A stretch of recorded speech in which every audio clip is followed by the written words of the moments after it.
What's good, YouTube? It's your boy Jordan, aka Always for the Win, aka Never Settle for a Tie, aka where did I put my coffee? Damn. So you can already tell by the title that we're gonna go ahead and talk about my first Rolex that I've ever purchased. It's gonna be the 41mm Oyster Perpetual, and it's gonna be the base version, the Oyster steel bracelet. When this first came out in 2020. I was already looking at pre-owned Rolexes, which were really freaking high. You know, the pandemic skyrocketed everything. And I was looking at pre-owned Rolexes, Datejusts, and Submariners, particularly, not Oyster Perpetuals. But then when Rolex released the Oyster Perpetual, the 2020 version, and they launched it in a 41mm, which was the first time they'd done a 41mm in an Oyster, Perpetual. I was like, okay, that's a really good, nice size, because I do like, you know, big watches. I like preferably over 39mm. I think 36 is a little bit too small. And it was the first time that Rolex released an Oyster Perpetual with the silver dial with the gold markings or gold arms and indices. It was also a brand new movement. It was a 3230, I believe, 3230. Yeah, and it had a 70-hour power reserve, up from 52 or 58 hours in the previous version. So that kind of like really inclined me to buy a new Rolex versus a pre-owned. The fact that it's already retail, it comes with the freaking warranty, papers, documentation. I'm building a good, I could start building a good relationship with my AD. I don't have to worry. Yeah, like it's brand new, you know, and it's entry level. It's Oyster Perpetual. There's nothing really too difficult about it. It's just a time. There's no day, there's no dates, there's no 24-hour GMT marker, no nothing like that. And I was really stoked. And I was doing research on Rolexes. I was doing research, and then I ran into Watch Eric. I'll link his YouTube channel below. And he got a hold of two Rolex Oyster Perpetuals, 41mm, one black one and one of the silver dial with the gold indices. And this man validated each and every single thing that I liked about the 41mm with the silver dial. I wasn't a fan of all those extra colors, the red, green, blue, purple, all that. I'm not really a fan of that. That's a little too out there for me. I like the more subtle look. I like the size. I like the new movement. And he just validated every single thing. And I told my girlfriend, this is what I want. Late 2021.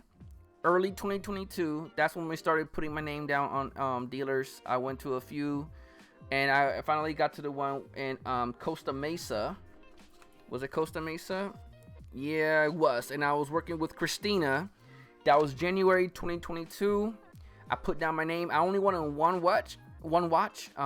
She was like, are you sure? Because, you know, these are kind of hard to come by. You want to put another watch down? I said, well, I'm not really liking any other color. This is the one I want. I didn't even want the Tiffany blue or the red or the yellow. Those are going up for a higher price. I want a watch that I'm going to wear, not resell. I put my name down January 2022. March 17th, 2022, she texted me saying, hey, do you still want it? I got one in, and immediately I said yes. I said, you know, can I come by tomorrow and pick it up? Me, my girl's mom, we all went down there, tried it on. I said, yes, I want it.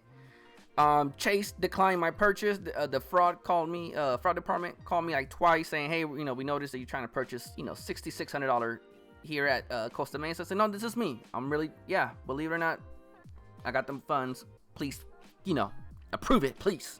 So on the third try, it went through. Everything was cool. Now I know I can always go back to Christina at Costa Mesa. I even got her business card still, so I know to always, you know, ask for her. So I was like, I told her, so once I got this one, I was like, okay, so what's the next one? She was like, well, you got to hold on a little bit. You know, I have other clients that want to get some watches right now. They're all really in high demand. She goes, just wait about, you know, wait a year at least before you know, hit me up again. I said, you know, that's cool, man. You know, I need to enjoy this watch anyways, right? So that's the story on how it went. Luckily I didn't have to wait too long. It's not a really sought after watch, I'm gonna be honest with you. Again, Submariners, Datejust, Daytonas, Sky Dwellers, those are a lot more higher in demand. I got an entry level Rolex, and I'm very ecstatic with it. I'm going to show you guys right now some B-roll footage to show you guys all of the actual features that I really like. All right, so here we have the green Rolex box for the Oyster Perpetual. This is your traditional Rolex green box. Nothing too much to brag about here. Although it is a very well put together solid box, I'm not gonna lie, with the gold Rolex crown. There we have the watch, and then all of your documents are going to be right in here. We pull it down, and what I have is the Rolex authenticity hang tag, warranty card, warranty booklet, extra link because I needed to have it sized down, and then the instruction manual. Put that off to the side. And here we have the watch.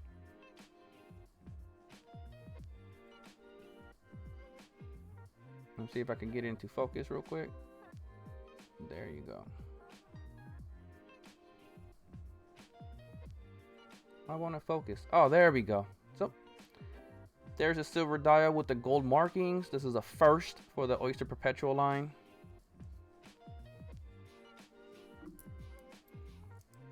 .41mm, no holes, solid metal backing.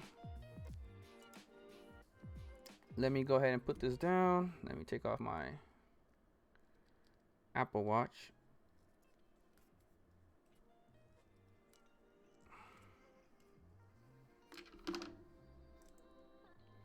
Solid, nice and heavy. I rarely wear this watch, maybe if I go somewhere nice, but let me go ahead and move it around because it is automatic. So the time. So you see what I mean, that it's not really like flamboyant, it's not really like out there, and it's kind of subtle. In fact, in the daytime you can't really even see the Rolex crown, you know, so which is a good thing. Again, it's very subtle. And there you go, there you have it. And overall, I am very happy with the purchase.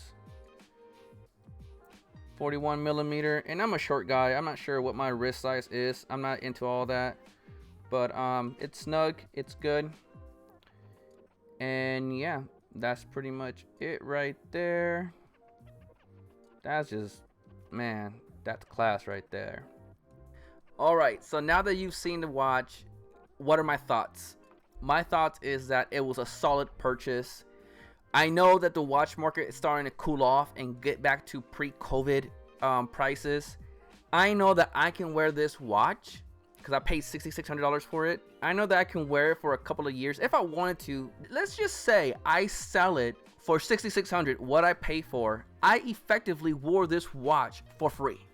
Guys, if you just want a Rolex, something that shows that you have accomplished something, a milestone in your life, you don't have to overspend. This has definitely scratched the itch. I'm good, I'm happy. Some people recognize it. If you're like a watch person, you recognize it. If you're not a watch person, then you don't. I love that. That means that the people who I'm speaking about watches with are actually watch people. So I'm truly happy, very stoked. Very good purchase. It's a timepiece that's not going to go anywhere. I could pass this down. And you know, I wouldn't have gotten it if my girlfriend didn't say, yeah, get it. And I'm glad she was right. By me buying it retail, I didn't overpay. I didn't buy it from a reseller. And I also got to experience the Rolex buying process. Hey, it's your boy Always for the win. Thank you so much for checking this video out. Like, comment, subscribe, and share. And man, I love you guys. Stay tuned for the next video. Peace.